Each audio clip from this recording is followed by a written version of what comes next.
Have you ever looked around and felt, well, that all the great ideas have already been taken? That we're just rearranging things that already exist? There's this idea that every moment in creation, it only happens once. True progress isn't about copying what works. It's not about going from 1 to 100. It's about creating something entirely new. And that's what we're going to dive into today. The powerful ideas from Thiel's 0 to 1 that teach us how to build the future. So let's start with a question. It's the central question of the book, and honestly, it's a question that can change how you see everything. Here it is. What important truth do very few people agree with you on? It sounds so simple, doesn't it? But just sit with it for a second. This question is a challenge. It's a test of original thinking, because a good answer is the start of seeing the world not just for what it is, but for what it could be. And that's the first real step to building something new. So progress comes in two flavors. First, there's horizontal progress. You can think of this as going from 1 to n. It's about copying things that work, taking a successful idea from one place and scaling it everywhere else. We call this globalization. It's familiar. But then there's vertical progress. This is the big one. It's going from 0 to 1. This isn't copying. It's doing something completely new. We call this technology. It's not just more of the same. It's something fresh, something strange, something the world has never seen before. And when we say technology, let's be clear, we're not just talking about computers or software. Technology, in this sense, is any new and better way of doing things. It's a surprisingly broad definition, right? It's the miracle that lets us do more with less. It's the lever that moves the world forward. It's not just a tool, it's the very engine of that vertical 0 to 1 progress. So who's responsible for this kind of leap? Where do these miracles come from? Well, they almost never come from giant institutions or government committees. History shows us it's small groups of people bound together by a sense of mission, who have consistently changed the world for the better. And that's the definition of a startup. A startup is the largest group of people you can convince of a plan to build a different future. Okay, so if building the future is about creating something new, we first have to unlearn a really big lesson we've all been taught. And that is the value of competition. I mean, from the moment we start school, we're told to compete, to get the best grades, to be the best athlete, to win. But what if that entire mindset is a trap? What if competition is actually the very thing that stops us from creating? Let's look at two extremes. On one side, you have perfect competition. This is where tons of companies sell basically the same thing. What happens? Profits get competed away, down to 0. It's a constant, brutal struggle for survival. On the other side, you have monopoly. Now, I know that word has a bad rap, but think of it this way. A monopoly is just a company that is so unique, so good at what it does, that no one else can offer a close substitute.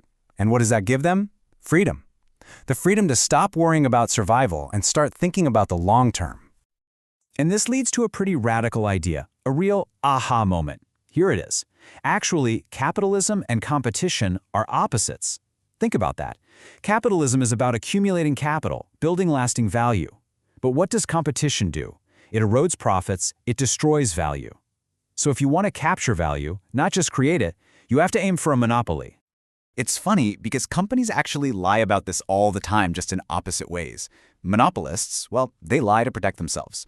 Think about Google. They'll say, oh, we're not a monopoly in search. We're a tiny player in the overall advertising market. They exaggerate their competition to avoid scrutiny.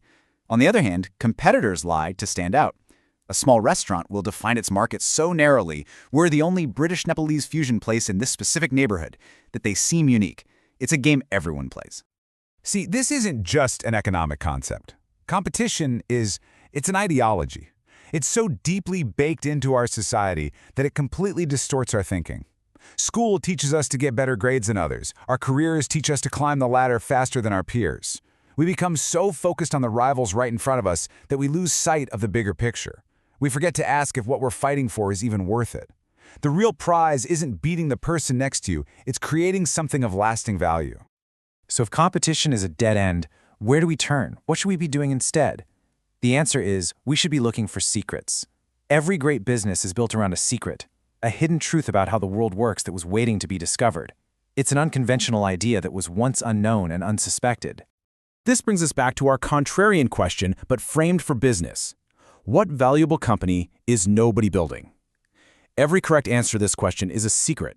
It's a company that could exist, but doesn't. Yet. Finding that answer means seeing an opportunity that everyone else has missed. And that's exactly where every great company gets its start. You have to believe that there are still secrets left to find. And there are. I mean, every single familiar idea we have today, from physics to business, was once a complete secret. It was unknown, unsuspected. To think that there are no secrets left is to believe that we've mapped the entire world, that there's nothing new under the sun. But that's just not true. There are so many more secrets out there, hiding in plain sight. So why aren't more people looking for them? Well, there are a few reasons our culture has turned against this idea. There's incrementalism. We're taught to only take tiny, safe steps.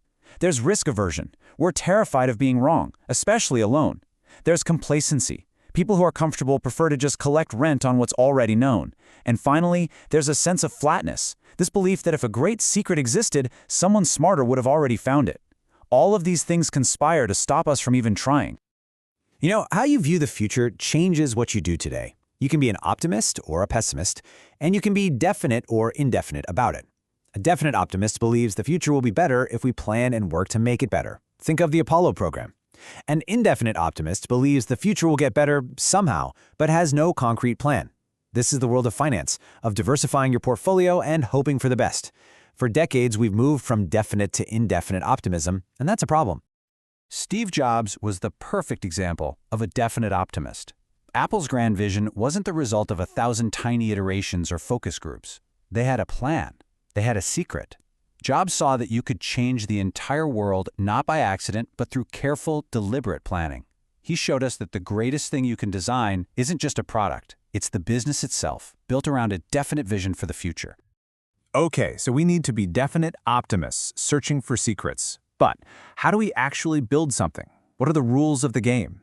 Well, it turns out there are a few core principles. Let's call them the laws of creation that you have to understand. The first and most important law is something called the power law. It's the idea that a very small number of things account for the vast majority of the results. You see it everywhere.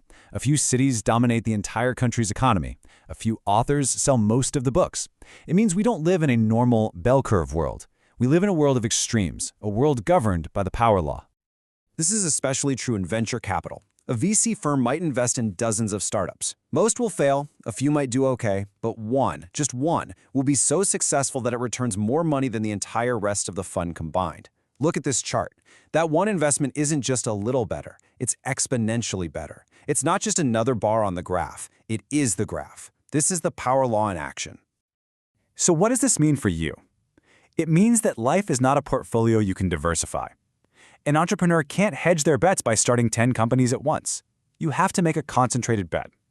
The conventional wisdom tells you to keep your options open, to be a well-rounded jack of all trades.